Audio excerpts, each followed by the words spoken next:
नमस्कार student discuss कर रहा हूं मैं एक स्टूडेंट की प्रॉब्लम, हो सकता है अब आपकी प्रॉब्लम हो, ठीक है। और रियली ये क्वेश्चन बहुत अच्छा है, इसलिए मैं इसे सॉल्व कर रहा हूं। एक स्टूडेंट है शांति, इनकी ये प्रॉब्लम है। स्टूडेंट शांति बहुत अच्छी तरह से क्वेश्चन को समझने की कोशिश करेंगी। मैं बताने की पूरी तरह से कोशिश करूंगा कि बात उनको अच्छी तरह से समझ में आ सके। क्वेश्चन ये है कि कितने टर्म्स का सम जो है वो 55 होगा। आपकी एक एपी है गिवन है एपी 15 है पहला टर्म, सेकेंड टर्म इसका 13 है, फिर 11 है। वो कह रहा है कितने टर्म्स का सम जो है वो 55 होगा, ठीक है। और ये पूछ रहा है कि डबल आंसर का आने का क्या रीजन है। इसका ये डबल आंसर आएगा यदि एन की 2 वैल्यू आएंगी तो उसका क्या रीजन है। चलो समझने की कोशिश करते हैं। मान के चलते हैं let sum of n terms is 55, ठीक है ना। यहां पर आपको ए कितना गिवन है, ए जो है 15 है, और डी आपके पास क्या होगा, डी होगा आपके पास 13 माइनस 15, दैट इज द -2, ठीक है जी। आपको ए पता है और डी पता है। आप मान के चल रहे हैं कि एन टर्म का जो सम है वो कितना है 55 है। आपको पता होगा सम ऑफ एन टर्म क्या होता है, एपी के एन टर्म का सम कितना होता है। हमारे पास फॉर्मूला होता है n/2 some of n terms, ठीक है ना। ये होता है n/2 2a plus n-1 into D, ये सम ऑफ एन टर्म्स होता है। और ये सम ऑफ एन टर्म्स आपको कितना दे रखा है 55 दे रखा है। कब, जब आपके पास a कितना है 15 है और d कितना है आपका -2 है। तो यहाँ पर a की जगह पर 15 रख दो और d की जगह क्या रख दो -2 रख दो। ध्यान रखें sum of n terms of AP, this is formula n/2 2a plus n-1 into d, याद रहेगा ना। ये एपी के एन टर्म का सम का फॉर्मूला है। हम मान के चल रहे हैं कि ये पूछ रहा है कि कितने टर्म का सम जो है 55 होगा, तो मान के चल रहे हैं कि एन टर्म्स हैं उनका सम जो है वो 55 आएगा, ठीक है। तो देखिए यहाँ पर लिखेंगे n/2 2a, n/2 2a कितना रहेगा 15 प्लस n-1 इंटू डी कितना रहेगा -2 रहेगा, इक्वल टू कितना रहेगा 55। इसे सॉल्व करेंगे और n की वैल्यू निकालेंगे। कैसे निकलेगा n की वैल्यू, बहुत अच्छा रहेगा कि आप यहाँ से 2 कॉमन ले लो, तो हो जाएगा n/2, 2 कॉमन ले लिया आपने, ठीक है।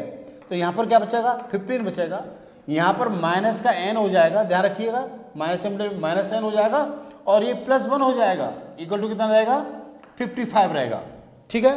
ये 2 से 2 कैंसिल हो जाएगा, n क्या हो जाएगा, ये हो जाएगा आपके पास 16 - n इक्वल टू 55, ठीक।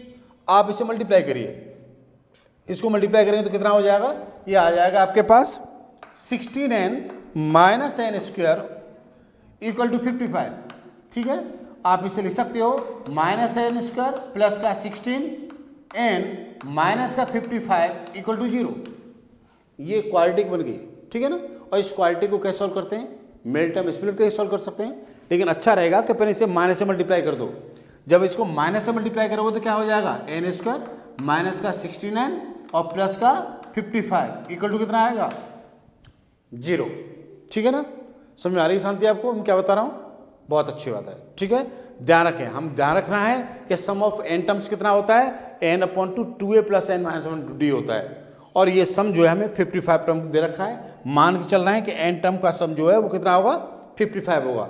यहाँ पर ए की वैल्यू पुट करी और डी की वैल्यू पुट करी, तो हमारे पास क्या बन गया, एक ये क्वाड्रेटिक बन गया। इस क्वाड्रेटिक को सॉल्व करेंगे, ठीक है। क्वाड्रेटिक को सॉल्व करेंगे तो क्या होगा, मिल टर्म स्प्लिट करके सॉल्व कर सकते हो।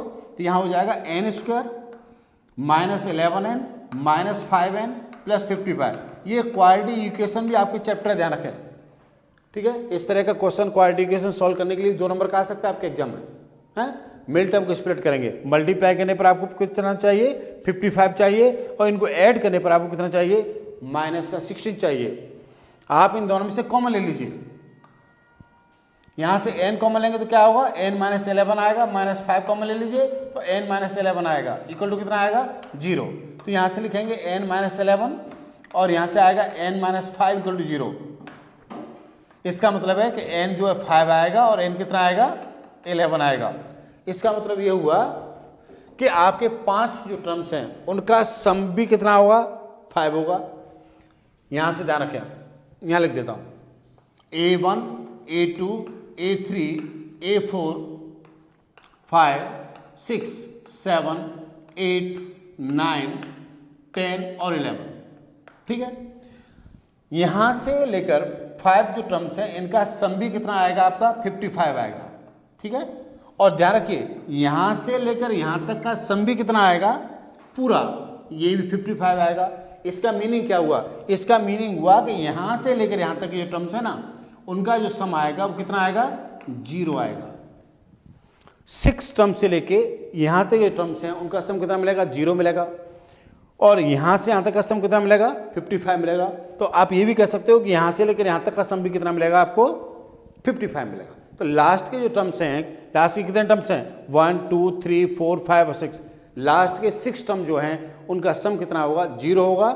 इसलिए sum of the 5 terms and sum of the 11 terms जो कितना मिलेगा आपको 55 मिलेगा। मेरी बात शांति आपको बहुत अच्छी तरह समझ में आ गई होगी, और मैं समझता हूँ सभी स्टूडेंटों को ये क्वेश्चन बहुत अच्छी तरह समझ में आ गया होगा। यदि आपकी भी कोई प्रॉब्लम है तो आप जरूर लिखें कमेंट बॉक्स में, मैं इसे सॉल्व करने की जरूर कोशिश करूंगा। आपके लिए मैंने एक ऐप बनाया है जो शायद आपने डाउनलोड कर लिया होगा।